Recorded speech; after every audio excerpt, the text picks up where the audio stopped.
different. They want to speak because they have like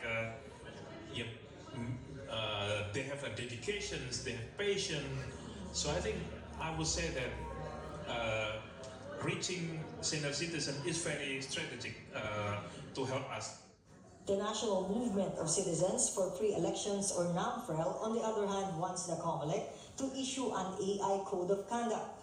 Ngayon pa lang, yung ating mga kandidato, political parties, nag-uumpisa, nag-iisip na yan ng mga strategies nila, campaign strategies. And I will not be surprised, no, kung nag-uumpisa na rin silang gumamit ng AI. Senator Amy Marcos, chairperson of the Senate Electoral and People's Participation Committee, says she agrees with the COMELEC. But the bigger issue is how can the Commission enforce such a law? IT expert Ligot advises people to consult others each time that they see a dubious election-related post on